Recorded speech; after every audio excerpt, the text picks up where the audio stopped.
एक बार फिर देवर्षि नारद के मन में यह अभिमान पैदा हो गया कि वे ही भगवान विष्णु के सबसे बड़े भक्त हैं। वे सोचने लगे, मैं रात दिन भगवान विष्णु का गुणगान करता हूँ, फिर इस संसार में मुझसे बड़ा भक्त और कौन हो सकता है। किंतु पता नहीं श्रीहरि मुझे ऐसा समझते हैं या नहीं। यह विचार कर नारद भगवान विष्णु के पास क्षीर सागर में पहुंचे और उन्हें प्रणाम किया। विष्णु जी बोले, आओ नारद, कहो कैसे आना हुआ। नारद बोले, भगवन, मैं आपसे एक बात पूछने आया हूँ। भगवान विष्णु बोले, मैं तुम्हारे मन की बात जानता हूँ नारद, फिर भी तुम्हारे मुंह से सुनना चाहता हूँ। नारद ने कहा, हे देव, मैं जीवन भर आपका गुणगान करता रहा हूँ, पल पल हर क्षण मुझे बस आपका ही ध्यान रहता है। आप मुझे यह बताइए कि क्या मुझसे भी बड़ा आपका कोई अन्य भक्त है संसार में। भगवान विष्णु समझ तो पहले ही गए थे कि नारद को अपनी भक्ति पर अभिमान पैदा हो गया है, किंतु अपने मन की बात छुपाकर वे बोले, नारद, इस प्रश्न के लिए तो तुम्हें मेरे साथ मृत्युलोक चलना पड़ेगा। नारद बोले, ठीक है भगवन, मैं मृत्युलोक चलने के लिए तैयार हूँ। भगवान विष्णु नारद को लेकर मृत्युलोक चल पड़े। धरती पर पहुंचकर दोनों ने किसान का भेष धारण किया और एक गांव के किनारे बनी एक झोपड़ी की ओर चल पड़े। विष्णु बोले, नारद, मेरा एक बहुत बड़ा भक्त यहाँ इस कुटिया में रहता है। आश्चर्य है, क्या मुझसे बढ़कर भी किसी की भक्ति हो सकती है। नारद के मुख से निकला, क्या वह भी मेरी तरह आपका ध्यान लगाए रहता है। आओ, स्वयं ही जान लोगे, विष्णु ने कहा और उस कुटिया की ओर बढ़ गए। किसान उस समय कुटिया के बाहर अपनी गाय को बांध रहा था। उसके मुख से हरि हरि गोविंद का स्वर निकल रहा था। किसान भेषधारी विष्णु ने उसके निकट जाकर नारायण नारायण कहा तो किसान ने विनीत स्वर में पूछा, आप कहाँ से आए हैं भद्र, मेरे लिए कोई सेवा हो तो निसंकोच बताइए। किसान वेशधारी भगवान विष्णु ने कहा, हम नगर जा रहे हैं पर अंधेरा घेरने लगा है, वन में जंगली पशुओं का डर है, इसलिए रात भर आश्रय चाहते हैं। किसान ने प्रसन्न भाव से कहा, मेरी कुटिया में आपका स्वागत है भद्र, और जो रखा सूखा घर में है आपके लिए हाजिर है। भगवान ने मुझे आप लोगों की सेवा करने का अवसर दिया है, बड़ी कृपा हुई उनकी।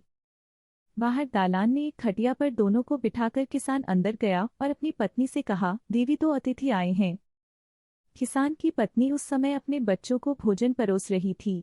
धीरे से आटे का बर्तन दिखती हुई बोली, घर में इतना सा ही आटा है और ये बच्चे और भोजन मांग रहे हैं। किसान बोला, कोई बात नहीं, हम अतिथियों को भरपेट भोजन कराएंगे, तुम बच्चों को आज कांजी बनाकर पिला देना। नारद और भगवान विष्णु ने उन दोनों का सारा वार्तालाप सुना, फिर भी परीक्षा के लिए भोजन की थाली पर बैठ गए। जब दोनों भरपेट भोजन कर चुके तो नारद सोचने लगे, यह सीधा साधा गृहस्थ भगवान का सबसे बड़ा भक्त कैसे हो सकता है। उधर श्रीहरि ने किसान से और भोजन लाने की फरमाइश कर दी। बोले, मेरा पेट अभी नहीं भरा, क्या और भोजन मिलेगा। किसान रसोई घर में गया और जाकर पत्नी से पूछा, कुछ और भोजन बचा है क्या। पत्नी बोली, बच्चों के लिए कांजी बनाई है, बस वही शेष है। विष्णु और नारद वह भी पी गए। किसान और उसके परिवार को भूखे ही सोना पड़ा। भूखे बच्चे माँ का आंचल थाम कह उठे, माँ नींद नहीं आ रही है, मुझे बड़ी जोर की भूख लगी है, पिताजी ने उन अतिथियों को कांजी भी क्यों पिला दी। किसान ने बच्चे के सर पर हाथ फेरते हुए कहा, अतिथि को भोजन कराना स्वयं विष्णु भगवान को भोग लगाने के समान है बेटा। बाहर दालान में दोनों अतिथि अलग अलग बिस्तरों पर लेटे हुए थे। भगवान विष्णु ने कहा, तुमने सुना नारद, किसान और उसके परिवार को भोजन नहीं मिला, फिर भी वह मेरे गुण गा रहे हैं।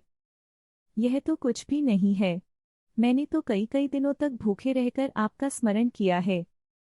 अगले दिन सुबह उन्होंने देखा किसान भगवान विष्णु की मूर्ति के सामने कह रहा था, गोविंद हरि हरि, तुम सदा मेरे मन में बसे रहो, बस मुझे कुछ और नहीं चाहिए। फिर दोनों अतिथियों से बोला, हरि की बड़ी कृपा है, वही जग का रखवाला है, प्रभु की दया से रात को कोई कष्ट तो नहीं हुआ। जब तक आपका जी चाहे तब तक आप दोनों यहाँ रहे, मैं खेत पर जा रहा हूँ। किसान भेषधारी श्री हरि बोले, हम भी तुम्हारे साथ चलेंगे यदि तुम्हें कोई आपत्ति न हो तो। नारद और विष्णु भगवान किसान के साथ उसके खेत पर गए। किसान बोला, यही है अपना खेत, अब मैं अपना काम करूँगा, गोविंद हरि हरि। नारद बोले, तुम तो सत्पुरुष हो, भगवान के बड़े भक्त हो, हर घड़ी उनका नाम लेते रहते हो। किसान बोला, अरे कहाँ, काम से जब भी थोड़ा बहुत समय मिलता है तभी उनका नाम लेता हूँ। नारद ने पूछा, कब कब मिलता है समय? किसान बोला, सुबह उठता हूँ तब, रात को सोता हूँ तब और दिन में जब भी काम से समय मिल जाए। ओह, समझा, नारद के मुख से निकला। दोनों जब किसान से विदा लेकर चले तो नारद ने व्यंग्यात्मक स्वर में कहा, आपने सुना भगवान, वह सुबह शाम 2 बार ही आपका स्मरण करता है जबकि मैं हर समय ध्यान करता हूँ, फिर भी आप उसे महान भक्त बताते हैं। नारद की बात सुनकर श्रीहरि चुप रहे, किंतु मन ही मन उन्होंने कहा, कारण भी जान जाओगे नारद। विष्णु ने एक कलश को तेल से लबालब भरकर नारद को दे दिया और बोले, नारद इसे अपने सिर पर रखकर बिना हाथ लगाए सामने वाली पहाड़ी तक ले चलो। ध्यान रहे इस कलश में रखे तेल की एक बूंद भी जमीन पर गिरने न पाए। नारद बोले, यह कार्य सहज तो नहीं है। यह कहकर नारद ने कलश सिर पर रख लिया और पहाड़ी की ओर चल दिए। नारद पहाड़ी तक गए और लौट आए। विष्णु बोले, लौट आए नारद, ठीक है, अब यह बताओ कि इतनी दूर जाने और आने में तुमने कितनी बार मेरा स्मरण किया है? नारद बोले, एक बार भी नहीं भगवान। करता भी कैसे, मेरा सारा ध्यान तो तेल और कलश की तरफ लगा हुआ था। श्रीहरि बोले, तब तुम ही सोचो, वह किसान दिन भर कठिन परिश्रम करता है, फिर भी 2-4 बार मेरा स्मरण जरूर करता है और तुम एक बार भी मेरा स्मरण नहीं कर पाए। विष्णु की बात सुनकर नारद के अंतर्चक्षु खुल गए। वह श्रीहरि के चरणों में गिरकर बोले, मान गया प्रभु, जो संसार के झंझटों में रहकर भी आपका स्मरण करते हैं वे ही सबसे बड़े भक्त हैं।